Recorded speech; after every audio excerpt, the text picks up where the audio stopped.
महाराज की जय। एक गुड़िया माई थी, उसके साथ बेटे थे, उसके साथ बेटे और एक बेटी थी। बेटी की शादी हो चुकी। जब भी उसके बेटे की शादी होती, फेरों के समय एक नाग आता और उसके बेटे को डस लेता था। बेटे की वही मृत्यु हो जाती और वहू विधवा। इस तरह उसके 6 बेटे मर गए। 7वें की शादी होने बाकी थी। इस तरह अपने बेटों के मर जाने के दुख से बूढ़ी माई रो रो के अंधी हो गई थी।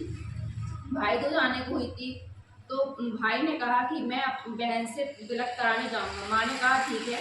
उधर जब बहन को पता चला कि उसका भाई आ रहा है, तो वह खुशी से पागल होकर पड़ोसन के घर गई और पूछने लगी कि जब बहुत प्यारा भाई घर आए तो क्या बनाना चाहिए।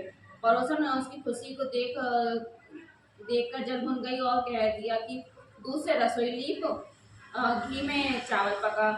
बहन ने ऐसा ही किया। उधर भाई जब बहन के घर जा रहा था तो उसे रास्ते में सांप मिला। सांप उसे डसने को हुआ। भाई बोला तुम मुझे क्यों डस रहे हो? सांप बोला मैं तुम्हारा काल हूँ और मुझे तुमको डसना है।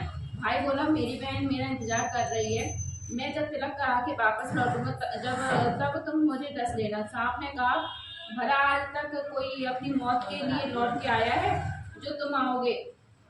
भाई ने कहा अगर तुम यकीन नहीं है तो तू मेरे झोले में बैठ जा। जब मैं अपनी बहन से तिलक कर लूँ तो तब तू मुझे डस लेना। सांप ने ऐसा ही किया। भाई बहन के घर पहुंच गया। दोनों बड़े खुश हुए। भाई बोला बहन जल्दी से खाना ले, बड़ी भूख लगी है। बहन क्या कर, ना तो दूध की रसोई सूखे ना ही घी में चावल पके। भाई ने पूछा बहन इतनी देर क्यों लग रही है, तू क्या पका रही है? तब बहन ने बताया कि ऐसे ऐसे किया है। भाई बोला पगली कहीं घी में भी चावल पकी है या दूध में कोई रसोई लीपे है? गोबर में रसोई लीप, दूध में चावल पका। बहन ने ऐसा ही किया। खाना खा के भाई को बहुत जोर की नींद आने लगी। इतने में बहन के बच्चे आ गए। बोले मामा मामा हमारे लिए क्या लाए हो? भाई बोला मैं तो कुछ नहीं लाया। बच्चों ने वह झोला ले लिया जिसमें सांप था। जैसे ही उसे खोला उसमें से हीरे का हार निकला। बहन ने कहा भाई तूने बताया नहीं कि तू मेरे लिए इतना सुंदर हार लाए हो। भाई बोला बहना तुझे पसंद है तो तू ले ले, मुझे हार का क्या करना। अगले दिन भाई बोला अब मुझे जाना है, मेरे लिए खाना रख दे। बहन ने उसके लिए लड्डू बना के एक डिब्बे में रख के दे दिए। भाई कुछ दूर जाकर थक कर एक पेड़ के नीचे सो गया। उधर बहन के बच्चों को जब भूख लगी तो माँ से कहा कि खाना दे दो। माँ ने कहा खाना अभी बनने में देर है। तो बच्चे बोले कि मामा को जो रखा है वही दे दो। लगा लो। तो वह बोला कि लड्डू बनाने के लिए बाजरा पीसा था, वही बचा पड़ा है चक्की में, जाकर खा लो। बच्चों ने देखा कि चक्की में तो सांप की हड्डियां पड़ी हैं। यही बात माँ को आकर बताई तो वह बावरी सी होकर भाई के पीछे भागी। रास्ते भर लोगों से पूछती कि किसी ने मेरा गैर बातोई देखा, किसी ने मेरा बावरा सा भाई देखा। तब एक ने बताया कि तब एक ने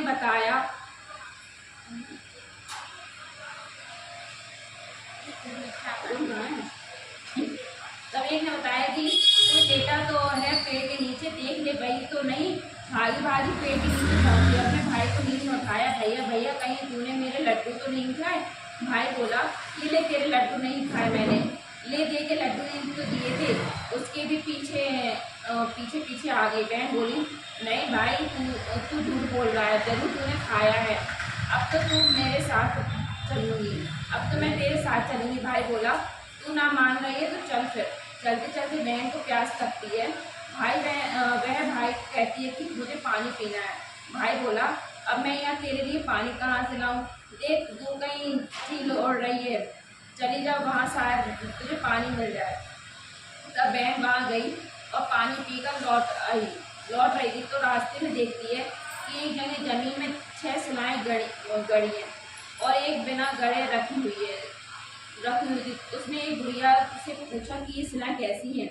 उस बुढ़िया ने बताया कि एक बुढ़िया है, उसके 7 बेटे थे। 6 बेटे तो शादी के मंडप में ही मर चुके हैं, तो उनके नाम की ये सिलाएं जमीन में गड़ी हैं। अभी 7वें की शादी होनी बाकी है। जब उसकी शादी होगी तो वह भी मंडप में ही मर जाएगा। तब ये शादी सिला भी जमीन में गड़ जाएगी। यह सुनकर वह समझ गई कि सिलाएं किसी और की नहीं बल्कि उसके भाइयों के नाम की हैं। समझ गई ये सिलाई किसी और की नहीं बल्कि उसके भाइयों के नाम की है। उसने इस गुड़िया से अपने सातवें भाई को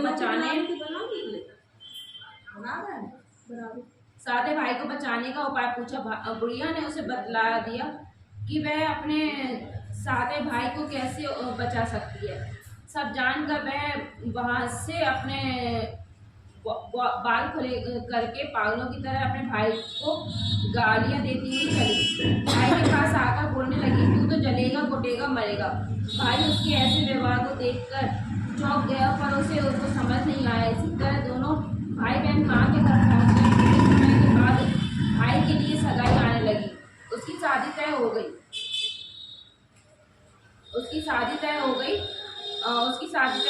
जब भाई को सेहरा पहनाने लगी तो वह बोली, इसको क्यों सेहरा बंधेगा? सेहरा तो मैं पहनूंगी, ये तो जलेगा मरेगा। सब लोगों ने परेशान होकर सेहरा बहन को दे दिया। बहन ने देखा उसमें कलगी की जगह सांप का बच्चा था। बहन ने उसे निकाल कर फेंक दिया। जब भाई घोड़ी चढ़ने लगा तो बहन फिर बोली, ये घोड़ी क्यों चढ़ेगा?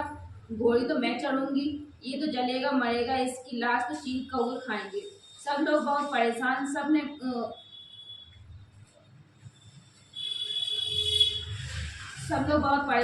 उसे थोड़ी घोड़ी पर सीधी चढ़ने दिया। अब जब बारात चलने को हुई तब बहन बोली, ये क्यों दरवाजे से निकलेगा? ये तो पीछे के रास्ते से जाएगा, दरवाजे से तो मैं निकलूंगी। जब वह दरवाजे के नीचे से जा रही थी तो दरवाजा अचानक गिरने लगा। बहन ने एक ईंट उठाकर अपनी चुनरी में रख दी। दरवाजा वहीं रुक गया। सब लोगों को बड़ा अचंभा हुआ। रास्ते में एक जगह बारात रुकी तो भाई ने को पीपल के पेड़ के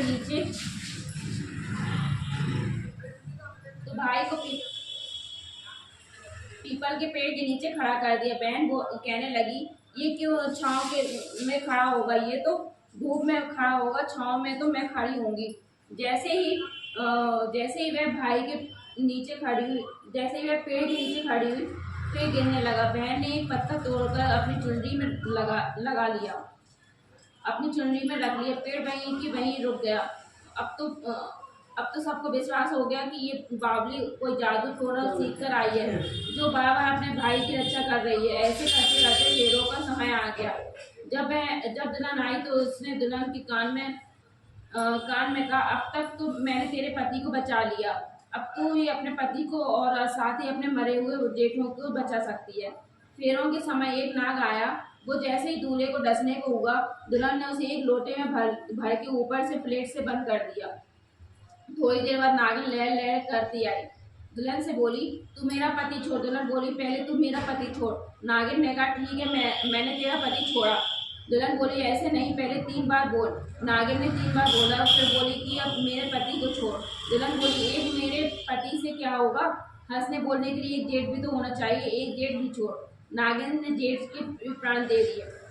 फिर दुल्हन ने कहा, एक जेठ से लड़ाई होगी तो एक और जेठ वो विदेश चला गया तो तीसरा जेठ भी छोड़।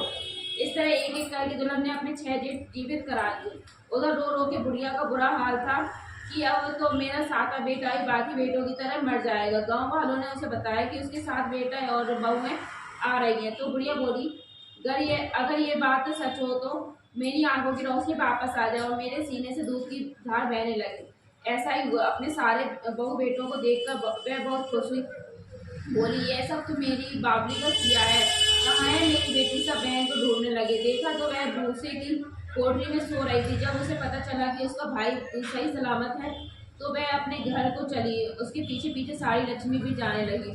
बुढ़िया ने कहा, बेटी पीछे मुड़ के देख, तू सारी लक्ष्मी ले जाएगी तो मेरे भाई भाभी क्या खाएंगे? तो तेरे भाई भाभी क्या खाएंगे? तब बहन ने पीछे मुड़ के देखा और कहा, जो माँ ने अपने हाथों से दिया वह मेरे साथ चल। बाद में बाकी का भाई भाभी के पास रहा। इस तरह एक बहन ने अपने भाई की रक्षा की। बोलो भाई।